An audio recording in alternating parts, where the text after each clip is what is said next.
Rough game.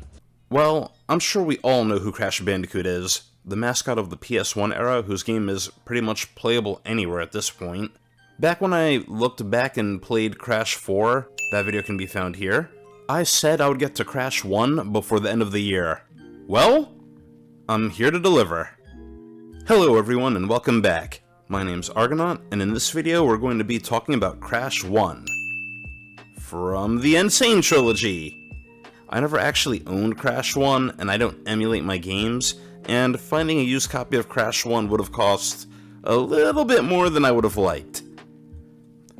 Maybe at some point in the future I'll buy a Crash 1 disc and talk about it, but for now, we're going to use the Sane Trilogy version to talk about Crash 1's history, sales, gameplay, and my thoughts on it.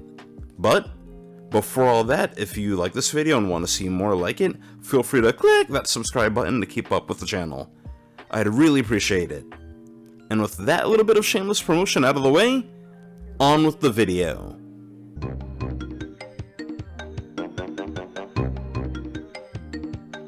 Back in January 5th of 1994, Universal Studios formed Universal Interactive Studios, a branch of the company created for developing and publishing video games. And while being on the hunt for developers to create games for the new branch at the Consumer Electronics Show for that year, they happened to have a booth set up across from a small dev team I'm not sure you've heard of before called Naughty Dog, who was busy displaying their newest game at the time called Way of the Warrior, as they were currently looking for a publisher themselves. Impressed by this, Universal made a bid for them along with the 3DO company, you remember the 3DO, right?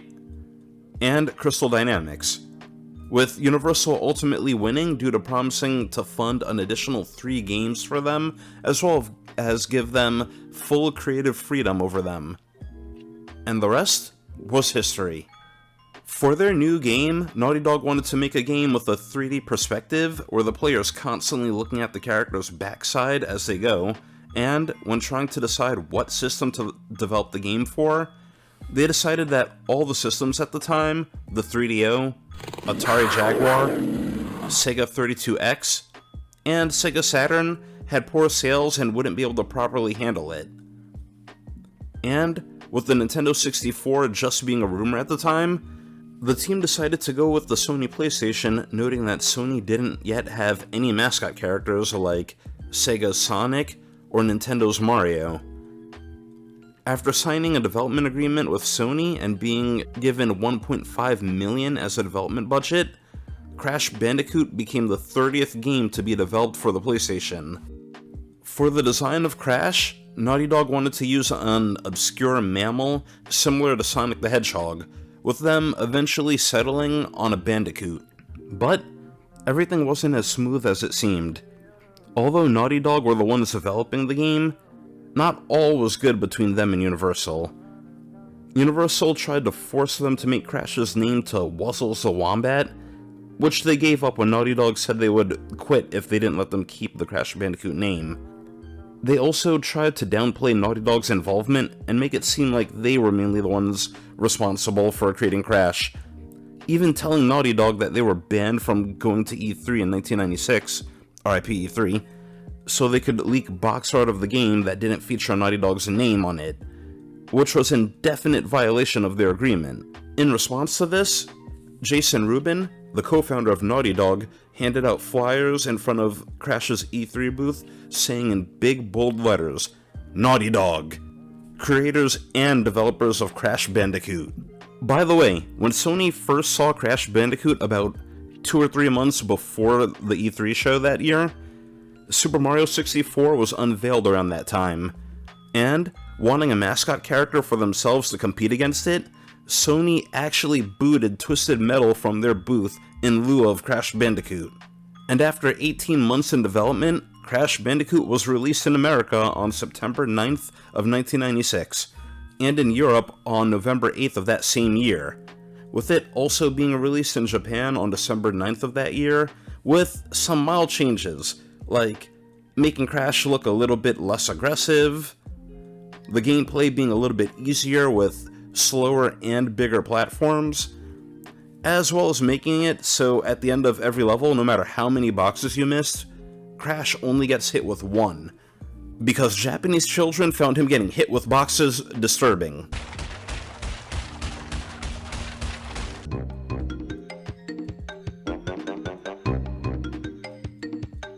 The original Crash 1 came out back when I was at the prime age of 4. I was even younger than I was in this photo.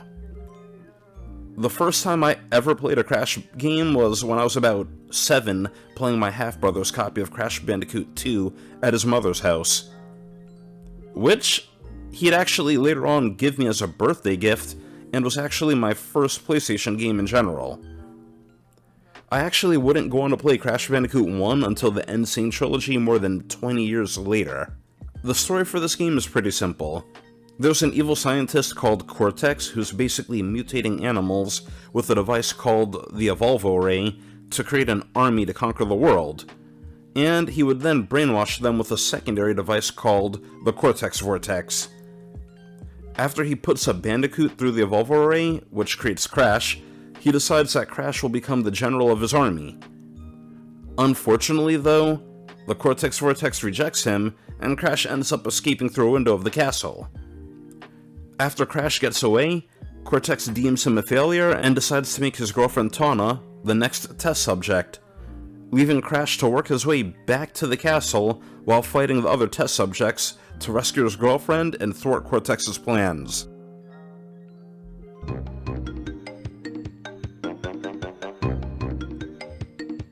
The gameplay for Crash 1 is really simple. You run, jump, and spin as you make your way to the end of each platforming level. There's no crouch, no slide, no super jump, and no body slam. Compared to the later entries, this one is pretty bare bones. Crash doesn't even have his signature dance in this game. Although, make no mistake, this game actually was pushing the PS1's capabilities. To add extra replayability to the game, you have an added challenge of breaking every box throughout each level, with this happening whenever you miss a lot. There are also bonus levels throughout the game as well, but compared to later entries in the franchise, you have to basically earn the right to do the bonus stages in this game by finding 3 Tawna, Cortex, or Embryo icons located throughout the level, which are typically hidden in the boxes. Also, unlike later entries that let you freely choose the level that you play, this game was very linear, forcing you to play only one level at a time, and after about every 5 stages, you end up encountering a boss, which are actually pretty fun to fight.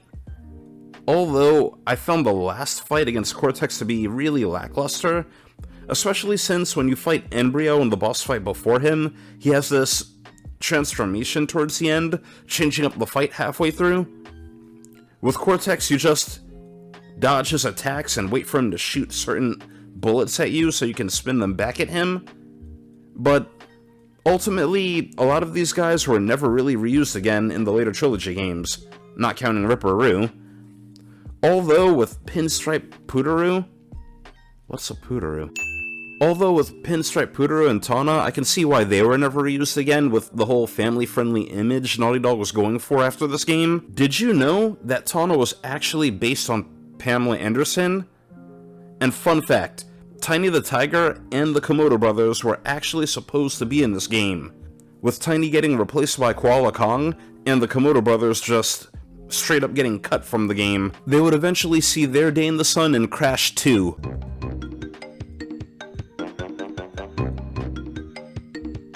Now, between the original Crash 1 and the Sane Trilogy, there are a range of changes, so I'm not going to go over all of them, but just the biggest ones that I personally noticed. This is mainly just an issue I had since I played the Sane Trilogy version of the game, but Crash's hitbox was slightly off since he used the Crash 3 version for the physics for all 3 games, meaning for Crash 1, the game was a little bit less forgiving, and you had to be more precise with your jumps, or else this would tend to happen.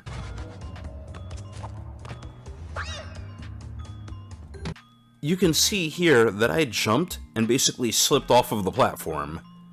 But if this were the actual original version of the game, I would have made that jump. It didn't really affect me too bad besides this level and the one with the bridge, but something that I actually really liked that they did with the Sane Trilogy was make Coco playable throughout all 3 games, and they even gave her a canon reason for it. Now, in Crash 3, it had a lot to do with time travel, and by the end, Crash and Coco had access to a time machine. So, the in-game reason is that Coco fixed up the time machine and went back in time to help her big brother out. And, at least in Crash 1 anyway, Coco can't even fight any of the bosses, which I think makes for a better in-game story canon. Like, you could always think to yourself, so as not to mess with the time stream, Coco can't beat the bosses at Crash fights. But I will admit, when I was a kid playing Crash 2, I always wanted to play as Coco, so of course I ran through every game as her. They also added the time trials to this game, which wasn't in the original one. And here's one of the biggest things that I think was done. In the original game, Naughty Dog created a level called Stormy Ascent, but at the 11th hour before release, they figured it would be too hard for most players.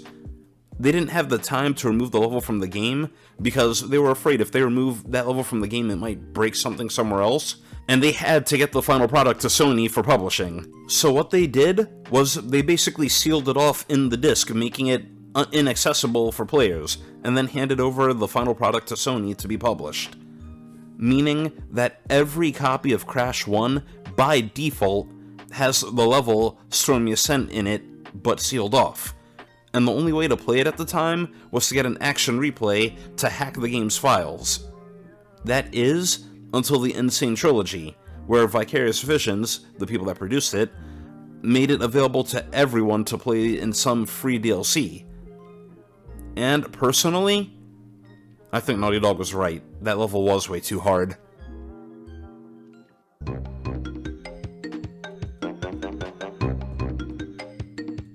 After Crash 1 came out, it was, surprise surprise, a success, selling over 1 million units worldwide in 1996, and it also solidified Naughty Dog's reputation. Naughty Dog would later go on to create 2 more sequels to Crash 1, and even create a racing spin-off called Crash Team Racing, before signing on with Sony and moving on to a new franchise called Jak and Daxter. As for Crash, after the deal between Universal and Sony ended in 2000, there were multiple other games made for him over the years by different developers that received mixed reviews, with the original trilogy getting a remake for his 20th anniversary, with him even getting an official Crash 4 made in 2020. And now, apparently, he's even confirmed to be getting an official Netflix cartoon.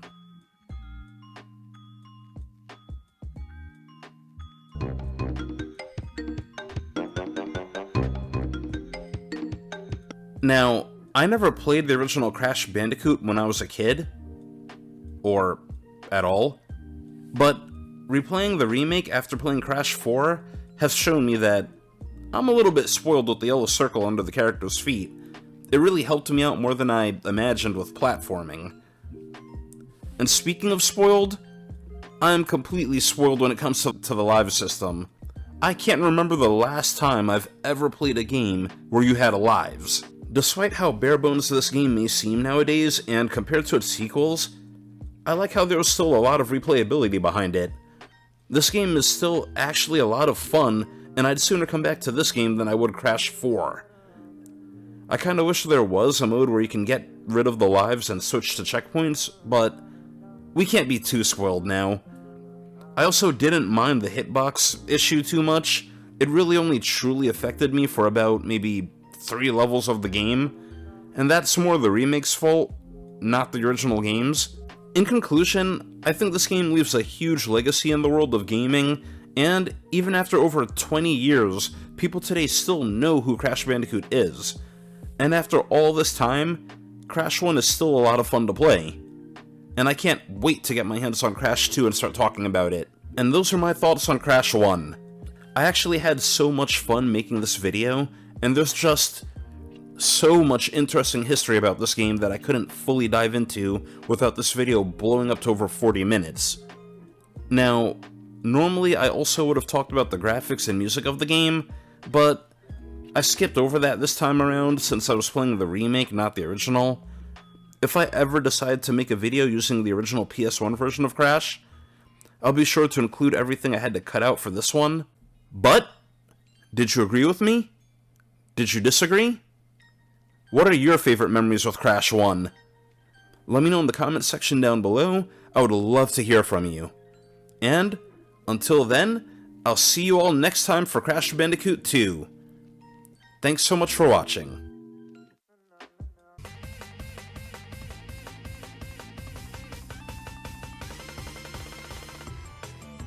Okay, ain't no freaking way that I died to Tiny the f***ing tiger. In my last video, I talked all about Crash Bandicoot 1, including its history, gameplay, as well as my thoughts about it. The link to that video will be down in the comments below. So now, in this video of course, we're going to be moving on to Crash Bandicoot 2, the follow-up to the Bandicoot's first outing, including its development history, gameplay, and story, as well as my thoughts on it. Hello everyone and welcome back. My name is Argonaut, and thanks so much for joining me for this video. Now, before we get started, I need everyone to note that we're going to, once again, be using the Sane Trilogy for this video, as I currently don't have access to a PS1 version of Crash 2. When I was a kid, I thought Crash 2 was the best game ever, even better than the sequel. Does it still hold up today? Or am I just looking back at it through rose-colored glasses? Let's see how it holds up almost 30 years later. Also, if you like this video and want to see more like it, feel free to click that subscribe button to keep up with the channel. I'd really appreciate it. And now, with all that shameless promotion out of the way, on with the video.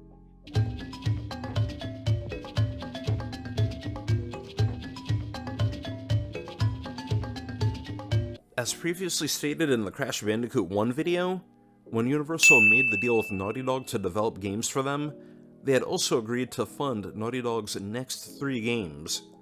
And this worked for Naughty Dog, since game development was becoming a bit too expensive for them to fund on their own. After Crash Bandicoot 1's release and success, Naughty Dog got to work on a sequel in October of 1996. This time, they were given a $2 million budget. That's right, you heard me correctly. Crash 2 cost $2 million to make, which is $500,000 more than the first game. And Naughty Dog developed Crash 2 in just 13 months. This time around, Naughty Dog swapped out Crash's girlfriend Tawna for Crash's sister Coco, which would help put Sony of Japan at ease since they were uncomfortable with a sexy character standing next to Crash. Now, in the Western version of this game, we got no explanation for this. Tawna just vanished. But in the Japanese version of the game, in the manual, the reason was she left Crash to get with Pinstripe Poodoroo. Which is a wild explanation. You mean to tell me that she left him to be with one of the guys that tried to kill him? Another change that was made specifically to the Japanese version of Crash 2 was the removal of Crash's death animation when he gets squashed. This animation was removed because during Crash 2's development time, there was actually a serial killer in Japan who left one of his victims as just a head in between shoes. And I mean, nobody would want to be associated with a thing like that. But after 13 months, Crash Bandicoot 2 was released in North America on November 5th of 1997, and Europe on December 5th of that same year, with it being released in Japan on December 18th of that same year.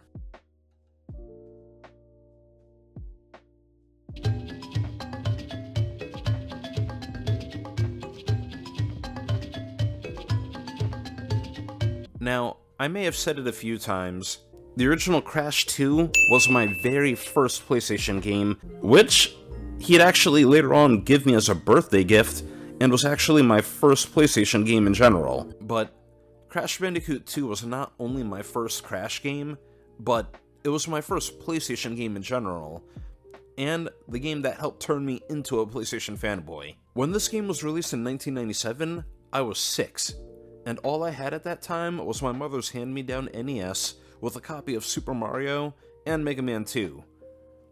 I remember seeing commercials about it with the guy in the Crash costume running around, and later on after its release, whenever I went over to my half-brother's house for a visit, that was my first time seeing a PlayStation, and what else but Crash 2 was in the console.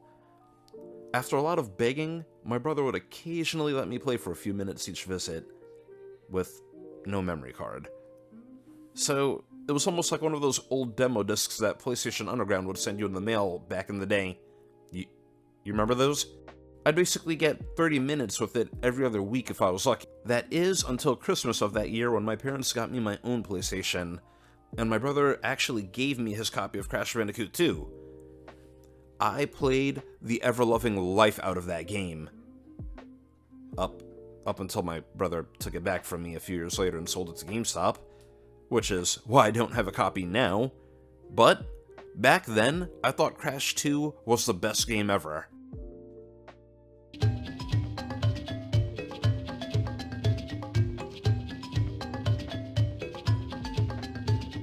The beginning of Crash 2 picks up, like, literally where the first one ends, with Cortex falling from his blimp after Crash beats him in the first game, which, as a kid that never played the first one, I blindly accepted this for some reason.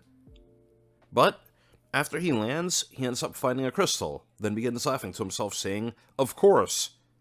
Fast forward 1 year later, and we see Cortex in a space station with a new assistant, Dr. Injin, saying that they needed to gather all 25 crystals, along with Cortex's Master Crystal, before he could put their plan into motion. But, unfortunately, they have no more allies left on Earth to gather the crystals for them, to which Cortex responds saying, if they have no more allies, then fine, they'll just use an enemy.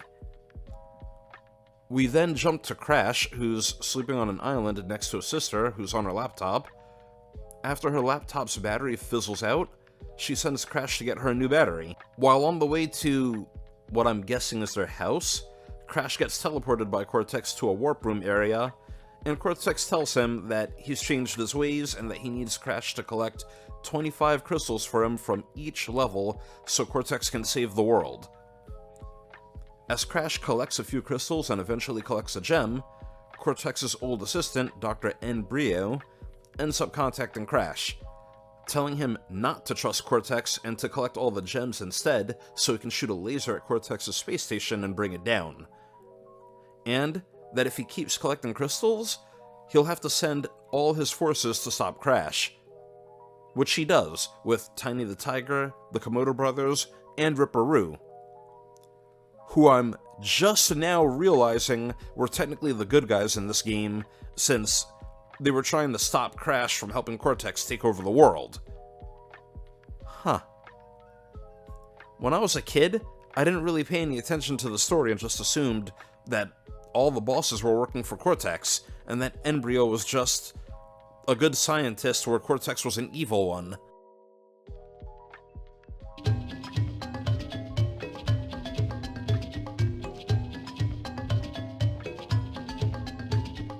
For this game, the controls for Crash are pretty much the same as the first one. You run, jump, and spin. Only this time, you can now crouch, slide, high jump, and body slam. It was a simple move added to the game with only the use of one extra button added, and boy, I didn't realize just how much I missed it after playing Crash 1. I mean, I was spamming the slide throughout every level for every other jump. Oh, and Crash can finally do his signature dance in this game. I didn't know this, but apparently in the Japanese commercials for Crash 1, they had someone in a Crash costume do the game. And Naughty Dog liked it so much, they actually put it in the game for Crash 2.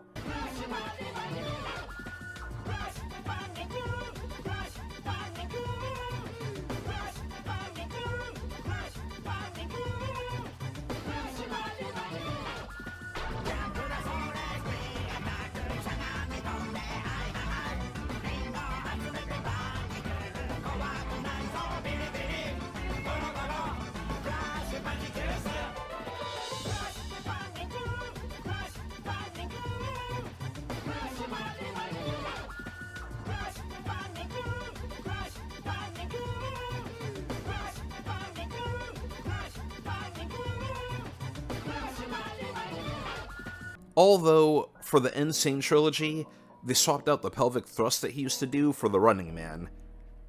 I mean, I can understand why, but it just doesn't feel the same.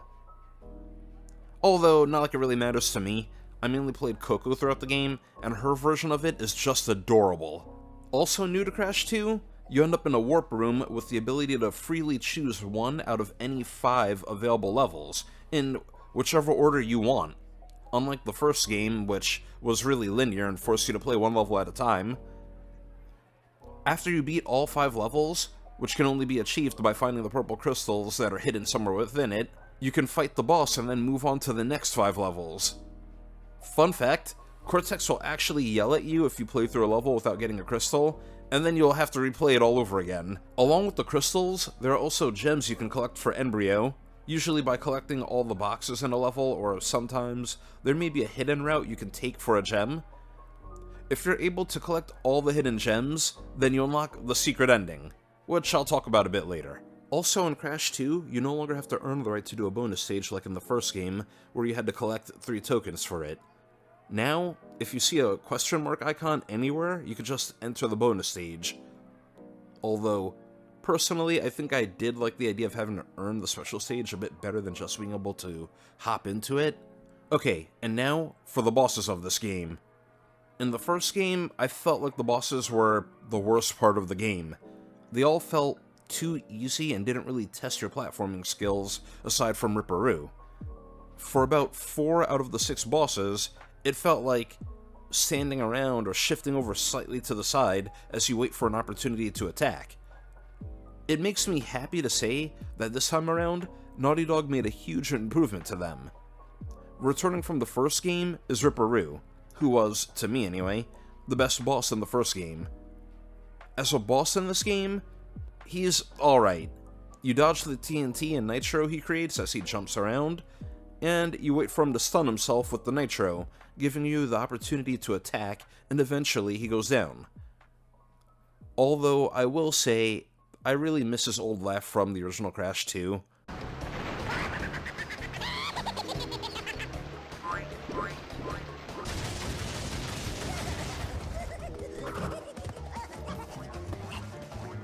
The new one just doesn't feel the same. The second boss we have are the Komodo brothers.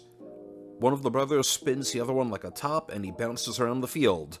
All you have to do is avoid him and wait for him to stop spinning, and then you can hit him and watch him bounce into his brother, causing damage to them. Then, you run around in a circle as the other brother throws swords at you. Then rinse and repeat. Pretty simple fight. Next up, we have Tiny the Tiger, who actually got his debut in this game after being replaced by Koala Kong in the first game. When I was a kid, I thought Tiny and Crash were brothers, since I didn't know what the heck a Bandicoot was. I thought it was like a made-up creature. It looks like this, by the way. And I thought that Tiny and Crash were kind of the same color and had sort of similar ears. But, yeah. The boss fight with Tiny is basically just space tag. He follows you around as you jump from platform to platform, and occasionally, some of the platforms will turn red and drop. And when they do, you have to make sure that Tiny's standing on them, and that you're not. Now, these were all the guys that were working for Embryo to stop you from gathering and giving the crystals to Cortex. So, they're actually technically the good guys, and Crash is the unknowing villain. But, after Crash gathers 20 crystals, Cortex tells him to go to Injin and hand them over. Now, at this point, Crash is still working for Cortex, but for some reason, Injin shows up in a flipping mech suit. I guess to kill off Crash after he handed the crystals over, and Crash basically fights back in self-defense. Or, at least that's my personal headcanon as to what happened. I've been trying to find a definitive reason and can't seem to find one anywhere. If anyone knows why that fight with Injin happened, can you just let me know in the comments what that was about? Did Crash figure out Cortex's plans, or did Injin just show up and attack him? But, moving on, Embryo attacks you in a giant robot suit and constantly switches up his attacks every time a part of his suit gets destroyed. And Crash fights back.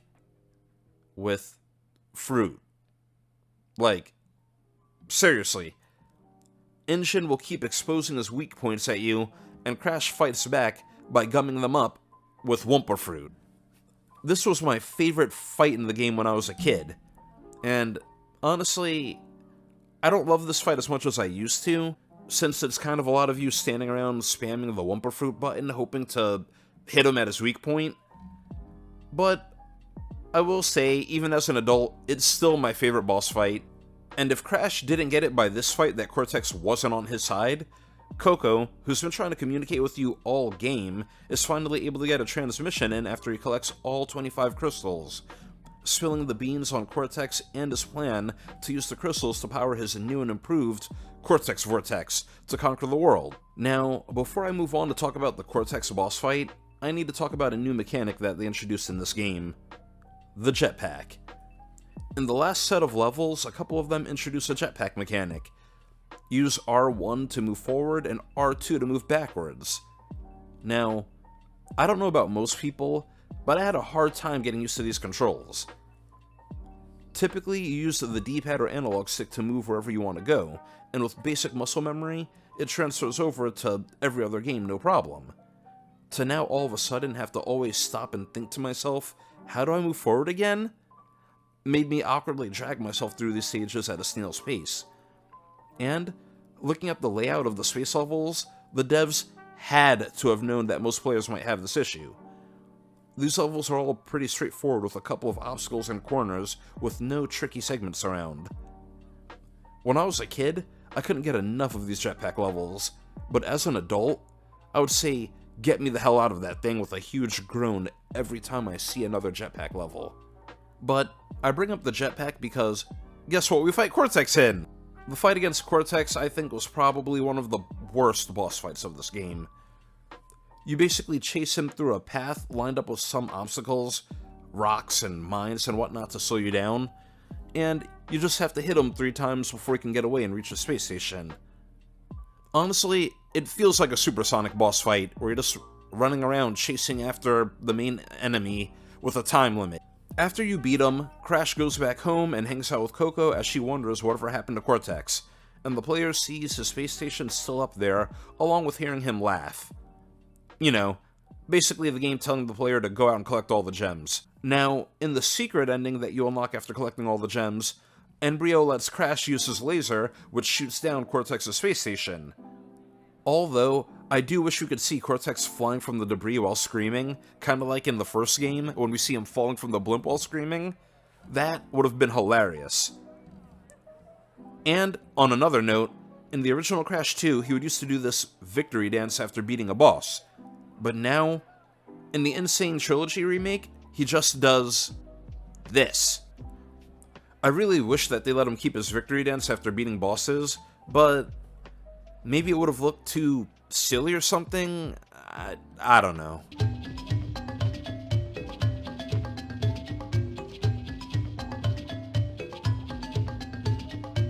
After Crash Bandicoot came out, critics and players alike responded positively to the game, and it sold 1 million copies in the US alone by February of 1998, and 800,000 copies in Japan, making it the highest-selling non-Japanese title in Japan. Funny enough, knocking over its predecessor for that title. It actually overall went on to become one of the top-selling games of all time for the PlayStation 1, specifically at rank 7. Obviously, Naughty Dog wasn't done yet, as Universal still had to fund their next 2 games as per their agreement, and they would go on to create a sequel to Crash 2 in less than a year. After replaying Crash 2, I think it was an improvement over the first game in practically every way. The bosses, while still pretty easy, were more of a challenge this time around, and Naughty Dog also implemented a couple of new moves and mechanics for Crash, and dialed back the difficulty slightly, making for a more fun and less punishing experience. Basically, Crash 1 walked so Crash 2 could run. Crash 2 also had a lot of secrets and stages that you could find in some levels, like hopping into this pit that the bear falls in the Unbearable level, or hopping onto these random nitro boxes and behaving, which adds to the overall replayability of the game. While I still had a lot of fun with this game now, I don't find this game to be as fun as I thought it was back when I was a kid. And those are my thoughts on Crash 2. As a kid, this was easily my favorite game of the trilogy, since it was my first jump into 64-bit gaming, coming from 8-bit. And I'll admit, there was always a bit of a bias with this one over the sequel, although I know that most people found the third game to be the best one. And overall, it probably is better, but I'm wondering if my thoughts about that will change as I replay the third game. But, did you agree with my thoughts? Did you disagree? What are your favorite memories and moments from Crash 2? Let me know in the comments section down below. I would love to hear from you. And, until then, I'll see you all next time when we take a look at Crash Bandicoot Warped! Thanks so much for watching.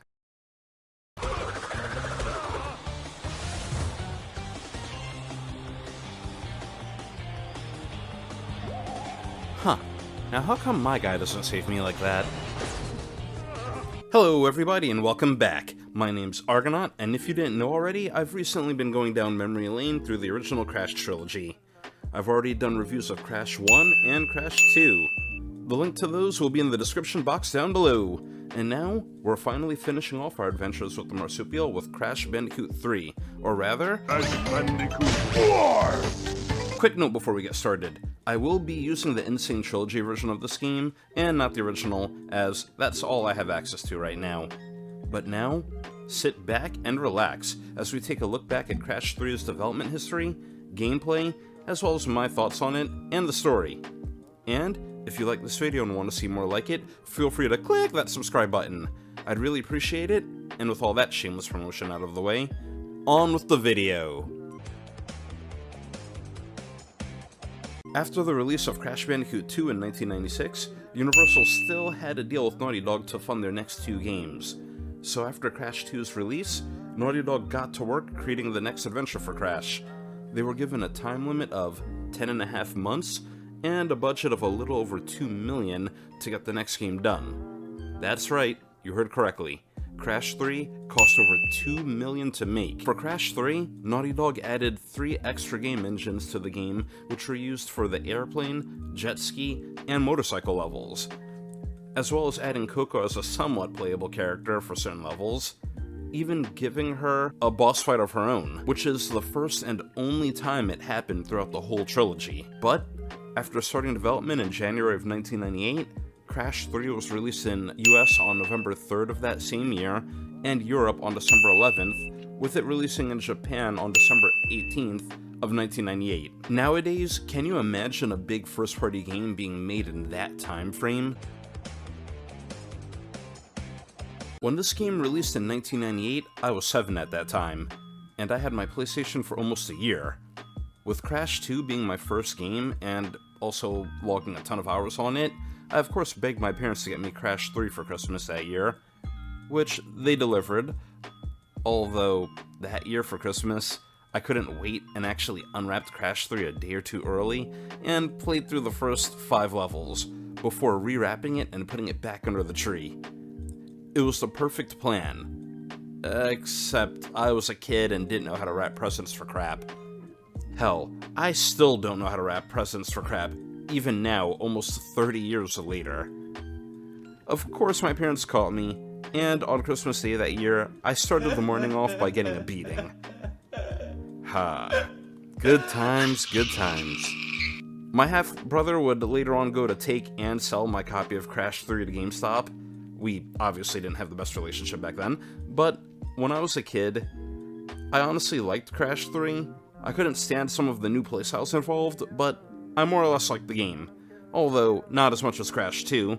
Although, now that I look back, I can't tell if Crash 2 was getting more of a bias because I played it first or not. Just like with Crash 2, the story for Crash 3 picks up right where Crash 2 leaves off, with Cortex's space station being shot down and landing on a random temple, which is kind of funny here. The secret ending for Crash 1 with him flying off with Tana is completely non-canon, but the secret ending for Crash 2 is the true ending for the game. But anyways, when Cortex's space station hits the temple, it releases Uka Uka, a witch doctor mask that is a brother to Aku Aku.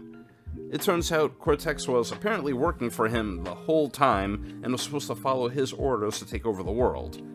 And now, because Cortex released him from the temple that he was trapped in, Uka Uka forgives him for losing all the crystals and gems to Crash, and comes up with a new plan. By employing the help of a scientist called Entropy, who has created a time machine, they would travel back in time and collect all of the crystals long before Crash ever got them, and take over the world. Somehow. I mean, seeing as the Cortex Vortex in the space station is long gone, there's not really a device for them to use anymore, but whatever. But, sensing that his brother is free and up to no good, Aku Aku, Crash, and Coco go to collect the crystals first. Now, as far as stories go, Crash 3 has to have the worst story yet. I mean, let's take a look back at everything so far. In Crash 1, Cortex creates an animal army that he was going to use to conquer the world.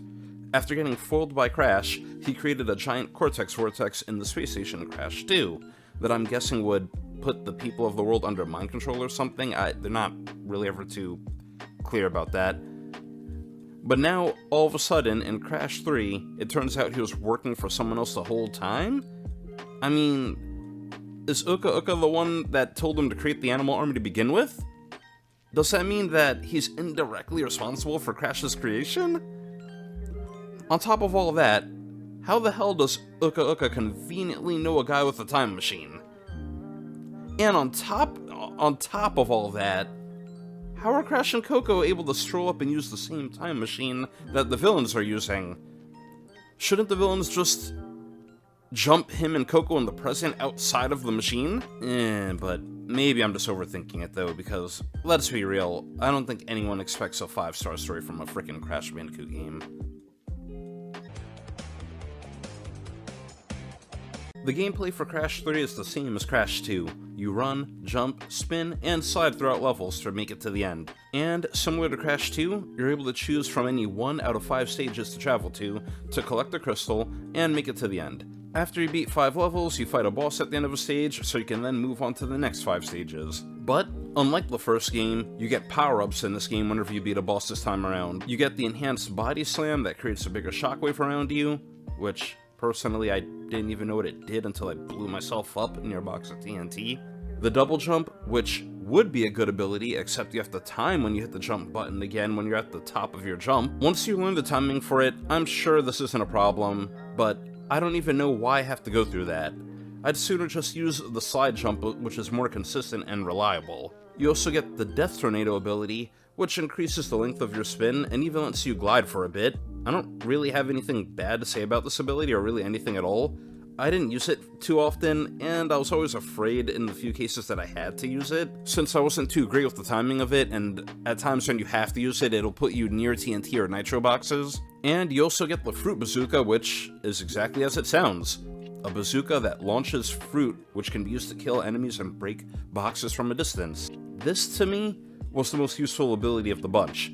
I found it to be a lot of fun to play around with when you first get it, but I can imagine as you keep replaying levels to accomplish more objectives, you'd probably stop using it more and more.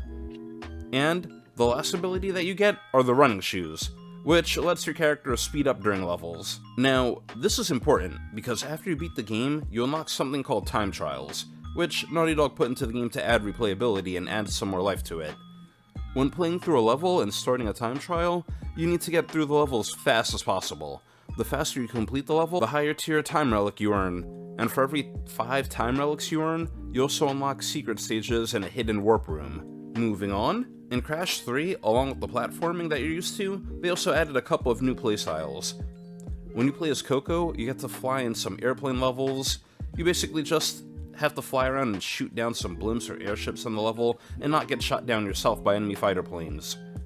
Now, when I was a kid, I struggled so much on the last one of these levels, but when I played the Sane Trilogy as an adult, I was able to shoot through the stage and get the clear gem with no issues. Either the PS1 version was harder with this section, or I was just terrible. Another new gameplay style that they added to the game were these racing sections, where Crash gets a motorcycle and has to come in first place in a race to get the gem. Honestly, I hated these sections.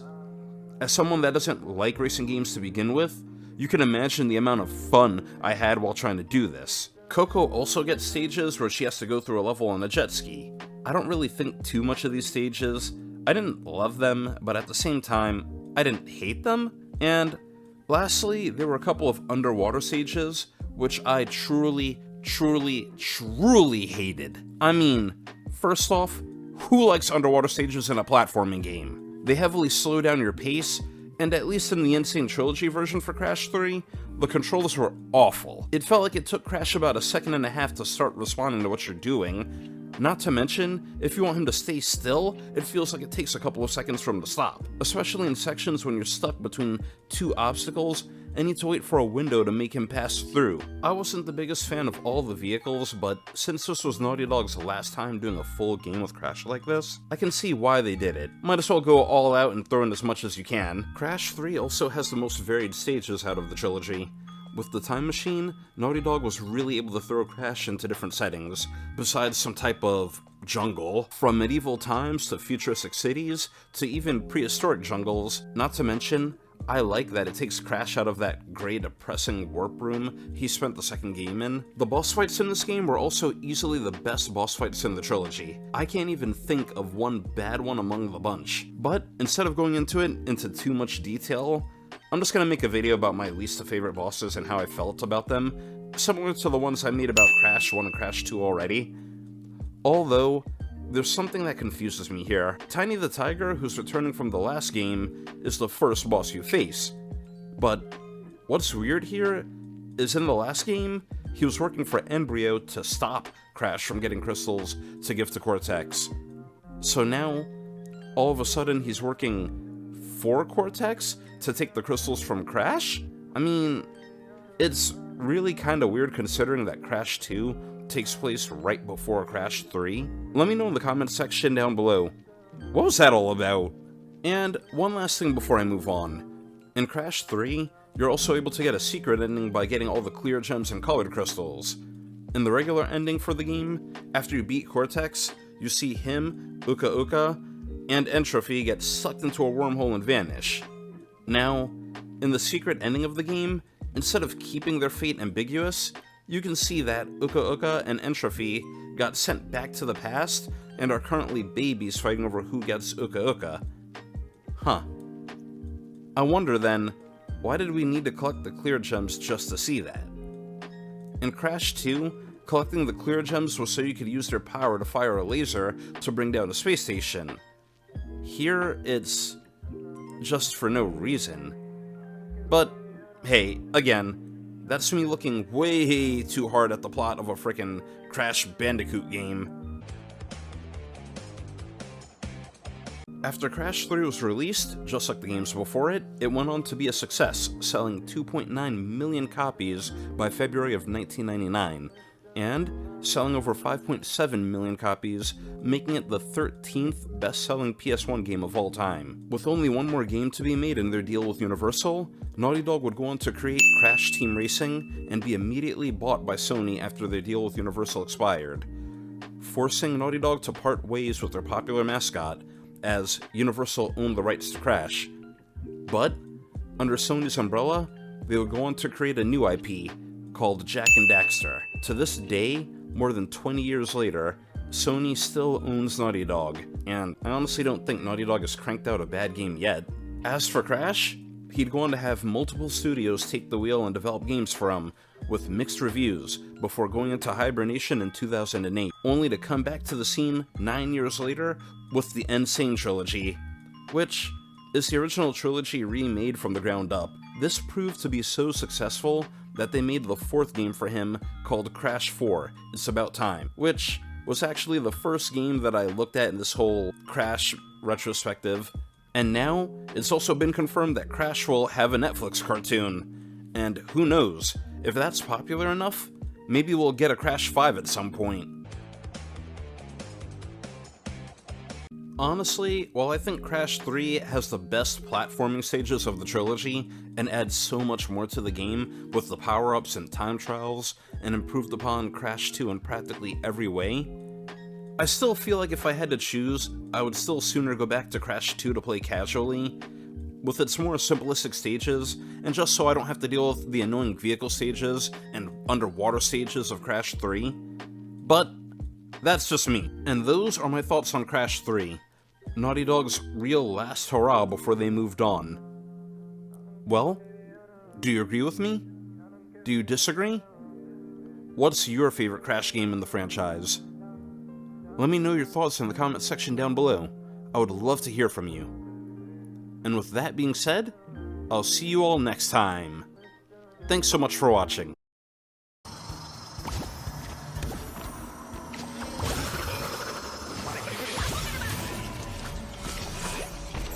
Okay, isn't this going to be a little bit too ridiculous? I'm sure at this point we all know who Crash is. The Bandicoot that not only made you had to look up what the heck a Bandicoot is, it looks like this by the way, but who's also been running around since the mid-90s on PlayStation consoles. Throughout the years after his original trilogy, he's had a whole bunch of games coming out for multiple consoles over the years, but none are truly considered to be an actual successor to the original trilogy. That is, until 2020, when Activision released Crash Bandicoot 4. It's about time. Oh, I see what they did there. Hello everybody and welcome back. My name is Argonaut, and in this video we're going to be taking a look back at Crash 4, including its development history, story, gameplay, as well as my thoughts on it, and determining if it is in fact a worthy successor to the Crash trilogy. And if you like what you see here, then feel free to click that subscribe button to keep up with me. I'd really appreciate it. And now with that little bit of shamelessness out the way, on with the video.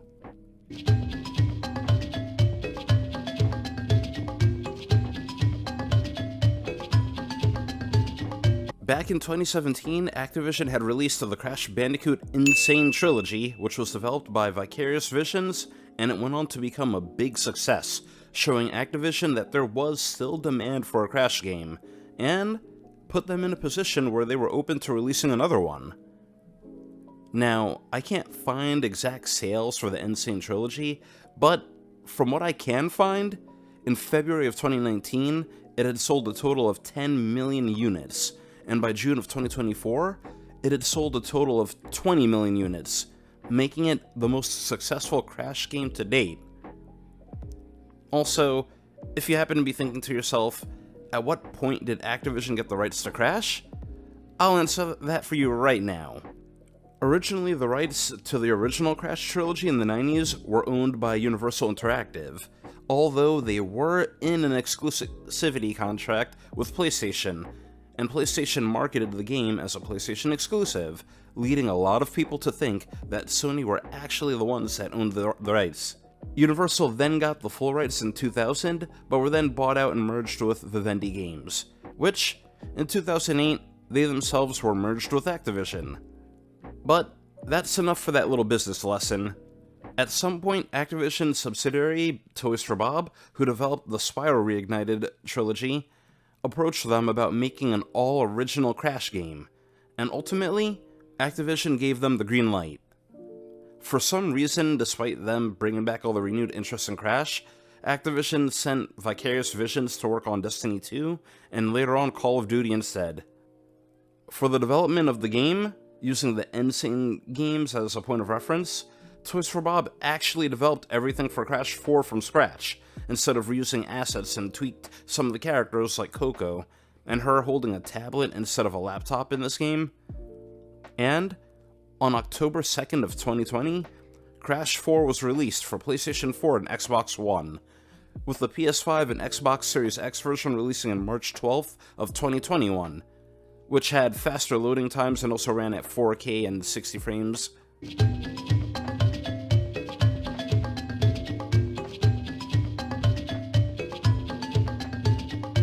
I have a crazy long history with Crash.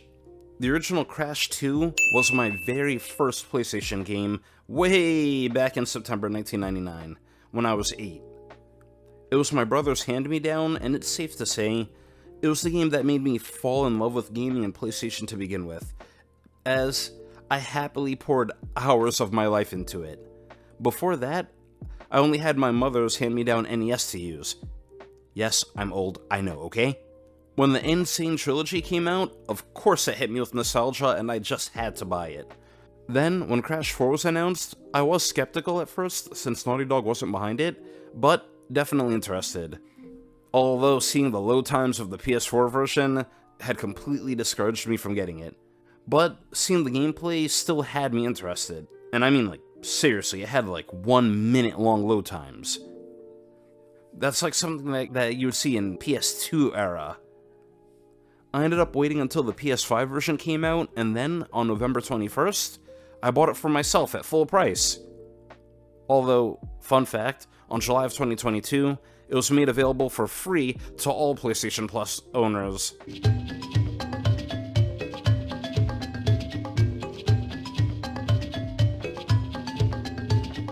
For the story of the game, Toys for Bob originally weren't sure what to do, whether it be a reboot or a sequel, but eventually landed on the sequel thinking that it'd be the most profitable, and was of course targeted at the fanbase that had just bought the Sane Trilogy, and it also ignores all of the games that came after the original trilogy. The story of this game picks up where Crash 3 left off. Uka Uka uses up all of his energy and breaks Cortex and Entropy out of the past, where they've been stuck since Crash 3. Abandoning Uka Uka and going through the portal, Entropy and Cortex create a rift generator, which is capable of opening portals to different times and dimensions, and decide that they want to rule over all dimensions.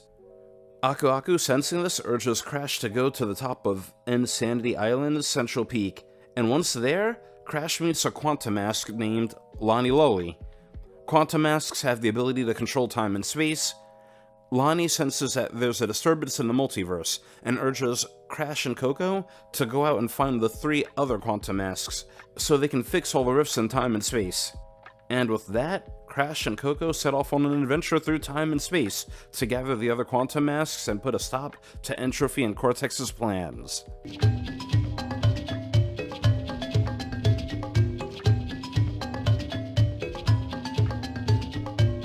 The game has 5 characters that you can play as well, including Crash and Coco, who share the same gameplay style. So, we're just gonna start there. Crash and Coco are completely switchable for any level, just like in the Sane Trilogy, and their gameplay is pretty much the same as it always was. You can run, jump on platforms, slide, double jump, do an air slam, and spin, of course. And at certain sections, Crash and Coco can also run along walls. They both can also wear the quantum masks, which grant them new abilities, like being able to temporarily stop time, being able to phase in between dimensions to step on new platforms, being able to have an unlimited spin that lets them basically super jump, and lastly, being able to reverse gravity.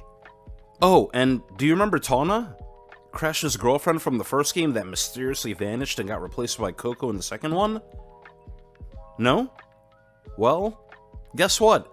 She's back too! But not the one that you don't remember, though. This one's from an alternate dimension, and she's honestly kind of badass, instead of just being a damsel in distress like the other one. She's out to put a stop to Cortex's plans too, but she chooses to work alone instead of working with Crash and Coco, probably because... What did we, like, die or something? What? No! Nope. No, definitely not. So how are things in your dimension?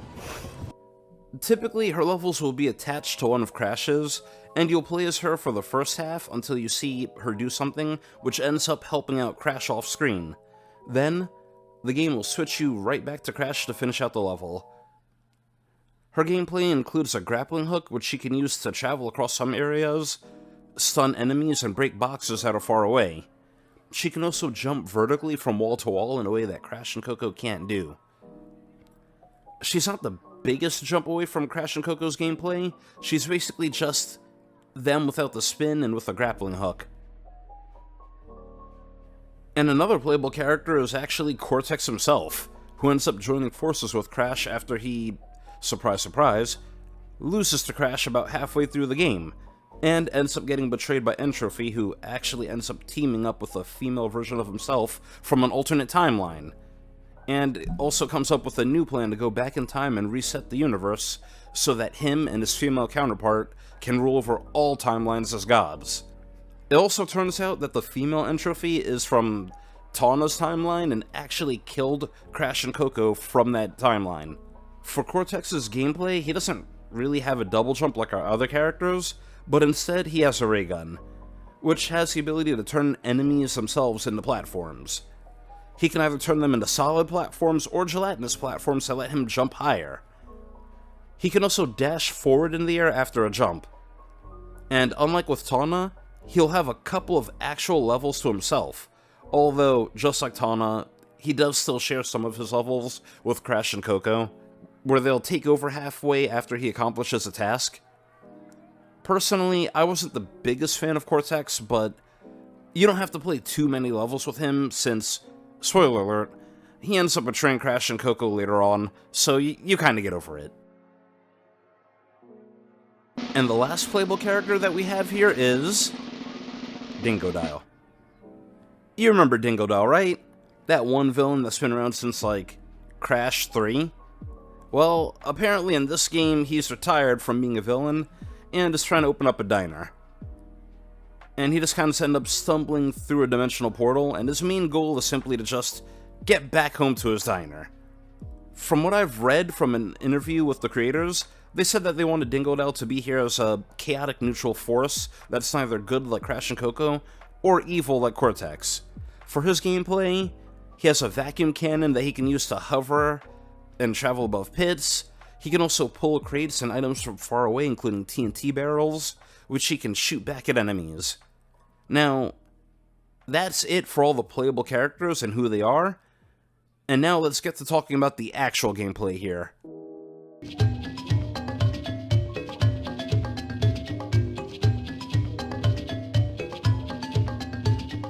Now, there's two sides of the coin to this game. I'm going to talk about the first side, the standard playthrough. Starting off, you can pick between classic mode and modern mode at the beginning. Modern mode meaning that you don't get any lives, and if you die, you just resume from a checkpoint. Which kind of makes collecting Wumpa Fruit pointless now that I think about it. And you also get a classic mode, which gives you lives, and once you run out of lives, you have to start the level all over again from the beginning. Now, I highly recommend just putting that pride aside and starting with modern mode, because you will be dying a lot of times in this game. It wouldn't even be an exaggeration to say that you can end up with 30 deaths in some levels. But with a standard playthrough, you'll basically play through the levels for fun and for the story. At the end of each level, you can get 6 silver gems. 3 of them are for how much of the percentage of Wumpa Fruit that you collect, going up to 80%. Another one is for breaking all the boxes in a level. Another one is for dying less than 3 times. And the last one is for finding a hidden gem, which is hidden somewhere in the level. Whenever you collect all the hidden gems, you unlock a skin for either Crash or Coco. Now, I actually like this. You gain cosmetics based on your achievements in the game. Better than nowadays, how most companies will just charge them to you for nothing as DLC or something. You'll also later on unlock an inverted mode, which is basically a mirror mode, and some of the levels will have a new visual or some type of effect added to it. Now, these aren't necessary to beating the story, but it just adds a spin, pun intended, to the level, and more replayability to the game. They also come with 6 inverted gems that you can collect to unlock cosmetics for Crash and Coco as well, and they also move the spot of the hidden gem to somewhere else. And lastly, when going through the levels, you see videotapes that you can collect. You're only able to collect these if you can get to the tape before dying in the level. And these are called flashback tape levels, which basically shows the training that Cortex put Crash and Coco through back when he first created them. I think that this was actually a really cool thing for them to include, so now we know that they both had training before Cortex tried to make Crash the general of his army. Although, I've gotta say, these are pretty difficult. But anyway, if you're going for the standard route, then the game isn't that bad. I actually think that it's a lot of fun. And now, for the other side of the coin. The completionist side. Now, Crash 4 has been out for 5 years, and has even been available for free on PSN, but yet, it only has a 0.3% platinum rate. And there's a reason for that.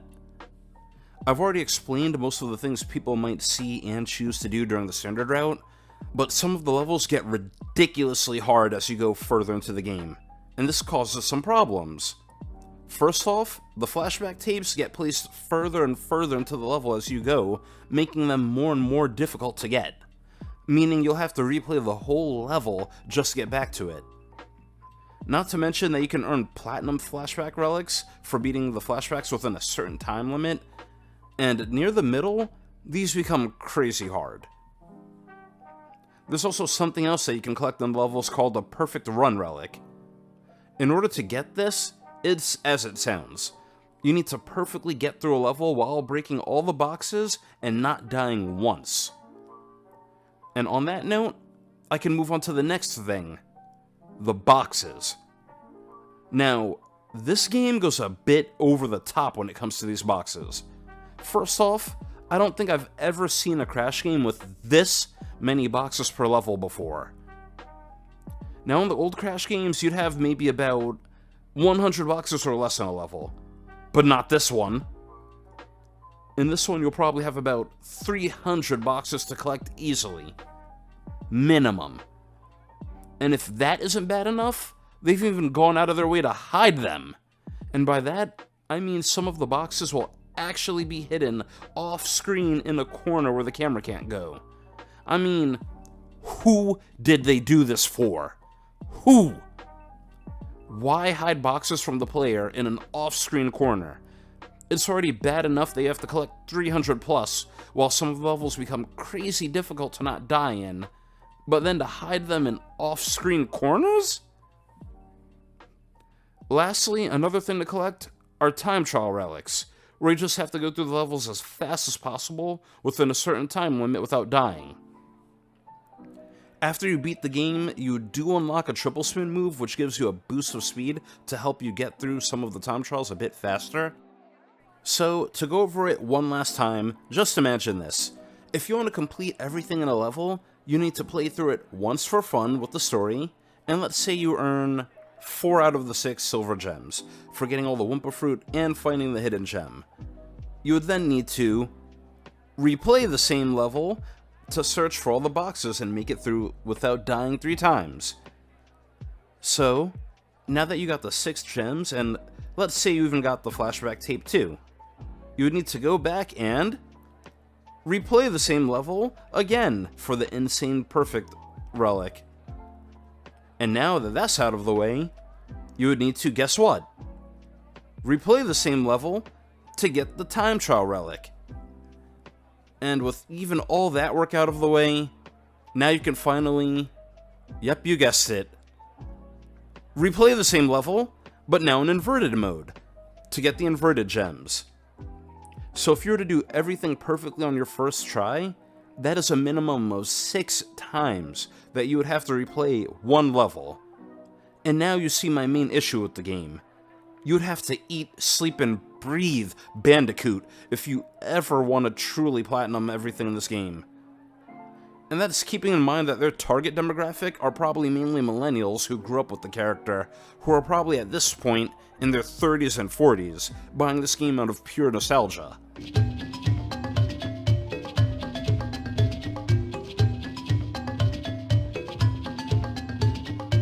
After Crash 4 released, it came out to a pretty decent reviews, and I'm having trouble finding actual sales for 2020, but as of April of 2024, Crash 4 has sold about 5 million copies. Toys for Bob began working on a follow-up to Crash 4, which would have featured a full-on crossover with Spyro the Dragon, but unfortunately the sales for Crash 4 weren't high enough for Activision's liking, and they cancelled the project. And had Toys for Bob, or rather whoever was left at Toys for Bob after a lot of layoffs, work on Call of Duty games until Toys for Bob became an independent studio in May of 2024. Here are my personal thoughts on Crash 4. When I first got it, I really enjoyed playing it for the story. I would run through a level once to see it, and then play it again to try to get all 6 silver gems to get the cosmetic. But as I was getting further into the game and the levels got more and more difficult, it would require more replays to get all 6 gems, which made the game less and less fun to play. So eventually I decided I would just beat the game and worry about silver gems afterwards. And by the time I beat the game, I just learned to live with seeing so many worlds and things incomplete. And at this point, I'll casually play a Crash level to try to get some silver gems when I have nothing else to do, because at the end of the day, it's still a fun platformer to play and revisit. In conclusion, Crash 4 was a really fun game, packed with a lot of characters and fun levels, as well as a story that felt and played out like a cartoon, which Crash was always aiming to do anyway. The platforming felt good, and they even added a multiplayer mode, which I didn't really play because I don't have any friends. Although, I think Toys for Bob went too far with this game at points, like, with all the boxes, and even the difficulty a little bit. I mean, look at the outfit you unlock for beating the game. They knew it was hard. Although, all that being said, I would have loved to see them get a second try with a follow-up to this game. And all in all, with all things considered, I actually would consider Crash 4 to be worthy to carry the mantle of successor to the original trilogy. Activision may have shot down a sequel for now, but who's to say that we won't hear from Crash again at some point in the future? After all, it's only a matter of time. Crash Bandicoot! It's about time! And that's my review of Crash 4. Did you agree with my thoughts? Did you disagree? What was your personal experience with this game? And does it earn the right to be called Crash 4 to you? Let me know in the comments section down below. I'd love to hear from you. And going forward, I will also be taking a look at the original Crash trilogy as well. It won't be my next video since I've got a couple of other projects coming up, but I will be taking a look at them before the end of the year, so you can look forward to that. And with that, I'll see you next time. Thanks so much for watching.